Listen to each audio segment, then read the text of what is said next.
Good afternoon, Dunkirk and Fredonia listeners, and welcome to News at Noon. News at Noon is brought to you by Fredonia Radio Systems on WCVF 88.9 and WDVL 89.5. I'm the news director, Lee Pye, here today with my news assistants, Dan Quagliana, Sara Lodespoto, Joshua Ribakove, as well as Hunter Halterman and sports director, Matt Volz. With this top-of-the-hour update, we'll bring you the latest on SUNY Fredonia's campus news, events, sports, weather, and music. First up, let's go to the event bulletin for this week. The Brown Bag Lunch Series is happening. Hear from SUNY Fredonia's new Chief of Police, Gordon T. Carpenter, Jr. Please come by for his remarks on free food and beverages. This event will be hosted on October 4th from noon to 1 p.m. in the Williams Center, room S204 ABCD. Join Hail Fredonia Records at your own risk for the Johnny Gruesome movie night. Grab snacks, participate in raffles, and get your very own Hail Fredonia Records trading card. Experience Johnny Gruesome yourself in the Williams Center MPR from 7 to 9:30 p.m. on October 14th. That's it for Grapevines. Next, we'll bring it to Dan for our latest campus news updates. Thanks, Lee. On Wednesday, October 4th, SUNY Fredonia's new Chief of Police, Gordon Carpenter, will host the College of Liberal Arts and Sciences' first Brown Bag Lunch of the semester in room S204 in the Williams Center. Brown Bag Talks, held on the first Wednesday of each month, are free to attend for both the public and university community members. Opening remarks before Carpenter's talk will be given by Department of Sociocultural and Justice Sciences Associate Professor Jessica Finkeldy. Carpenter will showcase his work experiences, as well as, according to Marketing and Communications, quote, perspectives on policing that will include a general overview of changes in policing and how these changes might affect SUNY Fredonia, end quote. Carpenter recently started his tenure as police chief in mid-September after the departure of Brent Isaacson. World-renowned hornist Freudis Rie Wiekre will give a workshop with SUNY Fredonia students on Monday, October 9th at 3 p.m. in King Concert Hall. She will listen to French horn students play and then give them feedback.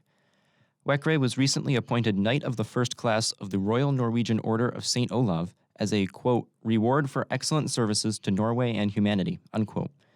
Wiekre received the award, quote, for her contribution to Norwegian musical life, unquote, noted the Royal Palace on its website. The Thompson Hall Snack Shack will be reopening on Tuesday, October 10th in room W103 in, aptly enough, Thompson Hall. W103 is the room that was formerly occupied by the Tim Hortons Fred Express until spring of 2022. School of Business professor Linda Hall said that, quote, ever since its inception, the Snack Shack has helped students learn all about how to start and run a business, unquote. Cole Harris, a senior business administration management major from Clarence, New York, will be the student manager of the Snack Shack. He will manage inventory, order products, handle marketing, and appoint staff. Dr. Hall, the Snack Shack's advisor, said that, quote, we are going to have fresh breakfast sandwiches, salads, fruit, and baked goods, along with hot coffee, energy drinks, and other snacks, unquote. The School of Business is looking forward to including more food items as business increases over the semester. Unlike the former Snack Shack located on the third floor of Thompson Hall, the new Snack Shack will not accept cash or meals or points from a meal plan. Only credit and debit cards can be used here. The Snack Shack is self-funded through a student association account. That's all that's happening on campus, so let's give it back to the host. Thanks, Dan. Next up, we have local news. A new law came into effect early September in New York called the Concealed Carry Improvement Act. This regulates the purchases of firearms and ammunition for said firearms. A background check must be completed before purchasing the objects, including a $9 fee for background checks to buy a firearm and a $2.50 fee of a background check for purchasing ammunition. The mandate found a way into the Federal Bureau of Alcohol, Tobacco, and Firearms, as well as around the national background check. The ATF is supposed to give. Instead of doing those, the law places background checks to be conducted from the New York State Police. The owner of M&M Sports Den, Bruce Pyatt, said, quote, this new system takes a lot longer to process than the federal one. It crashes often, and when you call the number they give for us to call for assistance, it just keeps ringing. No one picks up, and it's a mess, end quote. He continued saying that many people have suggested that they will go across the border to purchase firearms rather than going through with the background checks they were recently set in place. Another man, the owner of the Small Arms Pistol Academy, said, quote, the most you can buy is 999 rounds. After that, what? Because I buy so much ammunition, I get flagged, put on a watch list. It is just easier to go across the border to buy what I need rather than to deal with this mess, end quote. On Friday, the U.S. Supreme Court will hold a conference about the Concealed Carry Improvement Act, arguing that it is either a necessity to have background checks and a proper reason to carry a concealed weapon, or that it is an infringement against the right to bear arms. Last Friday, a car struck a bus in Sheridan on Route 20. The Silver Creek school bus was struck, but because of the driver's reaction time, the 11 students and the bus driver were not injured. The vehicle was traveling in the opposite direction and crossed the median, crashing into the bus. The school district says, quote, Our driver reacted immediately by swerving to avoid the head-on collision with the vehicle.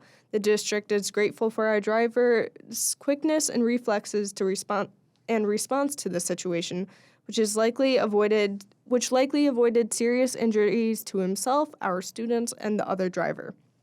For the accident, the Sheridan Fire Department, Chautauqua County EMS, and law enforcement all responded to the incident. That's all for your local news update. Let's bring it to the sports guy, Matt Volz.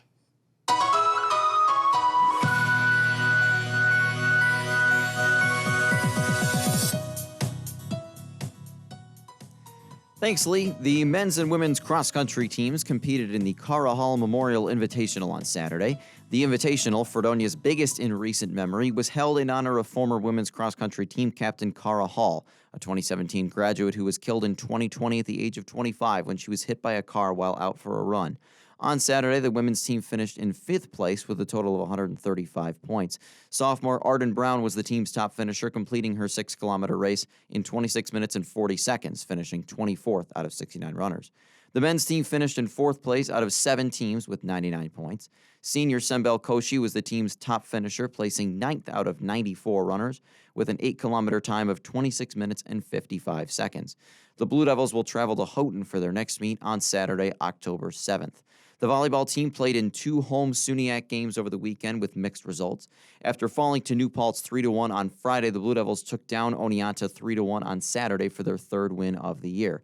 Their record currently sits at 3-12. They'll be heading up I-90 for their Battle by the Lake matchup with Buff State at 6 p.m. on Wednesday. The women's tennis team faced Brockport in a SUNYAC matchup on Saturday, ultimately falling 6-3. Freshman Lucy Prevet and junior Sierra Allen won their singles matches, while the doubles pair of Allen and freshman Gabriella Farr won their match as well. The overall loss dropped Fredonia's record to 1-7. They'll be back in action on Thursday as they travel to Oneonta for another conference matchup. The time of the match has yet to be determined. The men's soccer team is back in the win column after 3 straight losses, defeating Potsdam 2-1 on Saturday. Junior forward Brian Taylor scored his team-leading 7th goal of the season on a penalty kick early in the second half, before senior midfielder Andres Martinez scored in the 79th minute to seal the victory. The win improved Fredonia's record to 5-3-3, and they'll look to put together consecutive wins as they host Oswego at 6 p.m. on Wednesday. And finally, the women's soccer team has won 2 in a row after shutting out Potsdam 4-0 on Saturday. Freshman midfielder Gabby Irwin tallied a goal and an assist, and sophomore defender Jenna Hewitt scored her first goal of the season in the 81st minute. The other Fredonia goals were scored by senior midfielder Jordan Barrett on a penalty kick in the first half, and Katie Sellers, a junior forward who scored her team-leading 7th goal of the year. The Blue Devils currently sit at 5-4-1, and they'll look to make it 3 straight wins when they travel to Oswego for a conference matchup at 4 p.m. on Wednesday. In other sports news and notes, it was an eventful Saturday in college football. Number 1 Georgia survived a scare, hanging on to beat unranked rival Auburn 27-20. There were several games between ranked teams this past weekend, including number 19 Oregon State taking down number 10 Utah 21-7 on Friday night. Number 3 Texas with a dominating win over number 24 Kansas 40-14. Number 11, Notre Dame hanging on to beat number 17, Duke 21-14. And in a high-scoring thriller, number 20, Ole Miss scoring late to beat number 13, LSU 55-49. The MLB regular season has come to an end. The playoff picture is set. The Atlanta Braves and Los Angeles Dodgers will get first-round byes as the top 2 seeds in the National League, while the Baltimore Orioles and Houston Astros will get the same in the American League. In the National League, the 3rd seed Milwaukee Brewers will face the 6th seed Arizona Diamondbacks, while the 4th seed Philadelphia Phillies take on the 5th seed Miami Marlins. In the American League, the 3rd seed Minnesota Twins will look to snap their long playoff losing streak when they face the 6th seed Toronto Blue Jays, and the 4th seed Tampa Bay Rays will look to put together another deep playoff run as they face the 5th seed Texas Rangers. All series are set to begin tomorrow. In NFL news, Donna Kelsey had a busy day yesterday, first cheering on her son Jason with the Philadelphia Eagles, alongside the one and only Jake from State Farm, and then traveling to East Rutherford, New Jersey, to catch Travis and the Chiefs take on the New York Jets. Once again, Taylor Swift was in attendance, sitting with the Kelsey family and friends. The Chiefs won the game 23-20. The Buffalo Sabres had a stellar comeback win over the Columbus Blue Jackets in their preseason matchup on Saturday. After the Sabres fell behind 3-0 just 23 seconds into the second period, the team battled back to win the game 4-3. Jeff Skinner scored twice for the Sabres, both on the power play, and rookie first-round pick Zach Benson scored on the power play with less than 6 minutes left to seal the win. The Sabres have 2 more preseason games before their regular season begins on Thursday, October 12th, when they host the New York Rangers. And finally, the Buffalo Bills successfully squished the Fish yesterday with a 48-20 win over the division rival Miami Dolphins. Bills quarterback Josh Allen finished the day 21 of 25 passing for 320 yards and 4 touchdowns, adding a rushing touchdown as well. Receiver Stephon Diggs had a huge day as well, hauling in 6 passes for 120 yards and 3 touchdowns. The loud and raucous Bills Mafia crowd had a significant impact on the game, especially when the Dolphins had the ball. Bills coach John McDermott said, quote, "I don't think I've heard a crowd that loud in my entire career in the NFL," end quote. Buffalo's record improved to 3-1 with the win. However, the win did come at a cost, as Bills defensive back Tre'Davious White was injured on a non-contact play in the fourth quarter. Bills fear that it could be a season-ending torn Achilles tendon. Nothing is official, however, until the Bills get the results from an MRI he will undergo today. That's it for your sports update. Let's send it to Sara with the weather. Now, here is your Northern Chautauqua weather update brought to you by Fredonia Radio Systems.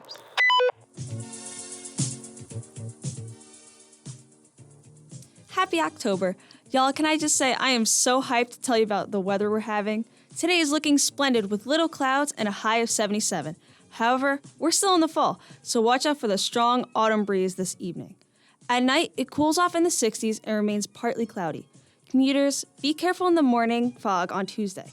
Besides that, you might catch me outside, since it'll be a high of 81 and lots of sun. Later in the evening, expect low 60s and clear skies. Go stargazing while we still have the chance. That's it for your 2-day weather. Keep listening, and I'll be back with your rest of your 5-day forecast. For now, let's take it back to Lee for a local music update. Yo, just came back from the motherland. I mean my mother's land. It could be my ancestors on the other hand. Feeling a feeling that's reminiscent to happiness. Walking around the streets, reciting my verbal passages.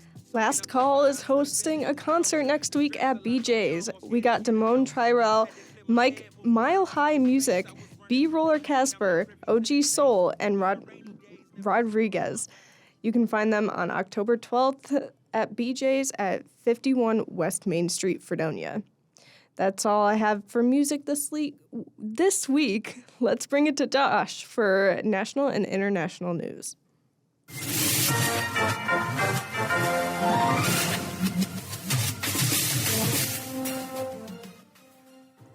This year's Nobel Prize in Physiology or Medicine has been announced today, and this year it is shared by 2 laureates.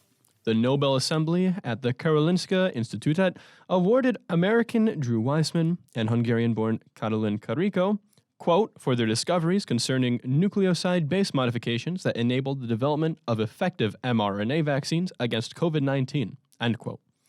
15 years ago, the duo published their work from the University of Pennsylvania after they had discovered that changing a chemical piece of mRNA eliminated an inflammatory side effect that had previously restricted the field of mRNA vaccines.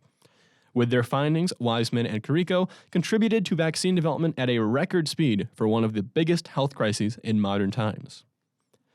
Today, former President Donald Trump will voluntarily be making a trip to New York for a civil lawsuit in which a judge already ruled last week that Trump has committed fraud for years whilst building his real estate empire.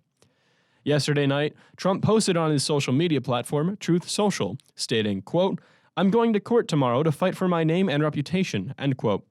In his post, he lashed out at the plaintiff, New York Attorney General Letitia James, as well as Judge Arthur Engoron. This voluntary appearance in court marks a surprise visit from Trump after previous lawsuits in which he did not show up as a witness or spectator, including a suit last year in which his company and one of its top executives were convicted of tax fraud, and also the case in which a jury found Trump liable for the sexual assault of author E. Jean Carroll. However, the potential consequences of this lawsuit are steep, with Attorney General Letitia James demanding $250 million in penalties and a ban on Trump doing business in New York, what Trump claims to be a corporate death penalty. Judge Engoron says that this trial could last into December. In a continuation of a story from last week, the Writers Guild strike is officially over. However, the Actors Union continues to be on strike since July. The Actors Union is actually two unions in one, including the Screen Actors Guild and the American Federation of Television and Radio Artists. Together, they are known as SAG-AFTRA. Although the end of the Writers Guild strike would be expected to mean a good outcome for SAG-AFTRA, strike captain Kate Bond claims that negotiations with the Alliance of Motion Picture and Television Producers are expected to take a while. Their demands are also different from those of the Writers Guild, with SAG-AFTRA representing many different types of performers with different needs that must be addressed. One of the concerns of the union is artificial intelligence, and some of the members of the union claim that their bodies have already been scanned for reuse as AI background actors. The Writers Guild of America and SAG-AFTRA tend to work hand in hand, but it remains to be seen just how long their combined efforts will truly last until the strikes between the two are completely over. And that's all for your national and international news. Let's bring it back to Sara for the 5-day weather. A little fun fact about me is that I love warm weather. Therefore, I'm looking forward to these next couple days. Starting off strong, Wednesday is going to be the hottest and sunniest day of the week with the high of 85. Clouds will appear in the night sky and it'll be at mid-60s. The clouds will multiply overnight, hiding the beautiful sun on Thursday, October 5th. Have no fear though, since it'll still be nice with the low 80s. Maybe you should skip the late night walk for Thursday because it's a trio of high winds, showers, and low 60s. All good things must come to an end as we reach Friday though. As typical as fall goes, expect light rain and a high of 66. Sprinkles turn into showers on a cold Friday night with a low of 51. That's it for your 5-day forecast. Let's take it right back to Lee. That'll wrap up today's edition of News at Noon. Campus news is written and read by Dan Quagliana. Local news for this broadcast is prepared and read by Lee Pye. Weather is presented by Sara Lodespoto. Sports is presented by Matt Volz. Music is prepared by Lee Pye. National and international news is prepared by Joshua Ribakove. And finally, board operations for this broadcast are performed by Hunter Halterman. Thanks for tuning in to News at Noon. Join us every Monday and Wednesday at 12 p.m. on WCVF 88.9 and WDVL 89.5. From all of us at Fredonia Radio Systems, have a beautiful day.